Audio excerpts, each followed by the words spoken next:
तर अंबरनाथमध्ये ईव्हीएम मशीनसोबत छेडछाड झाल्याचा आरोप शिंदे गटाच्या स्थानिक नेत्यांनी केलाय। मतदान केंद्राबाहेर कार्यकर्ते आक्रमक झालेत। निवडणूक आयोगाच्या अधिकाऱ्यांच्या बदलीची मागणी यावेळी आक्रमक शिवसैनिकांनी केली आहे।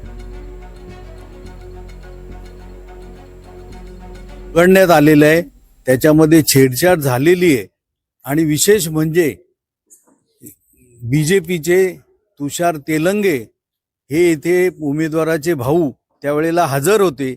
ते कसे काय हजर होते त्याच्यामुळे याच्यामध्ये जो काय आम्ही संशय घेतो तो दाट आहे आणि याची सखोल चौकशी झाली पाहिजे।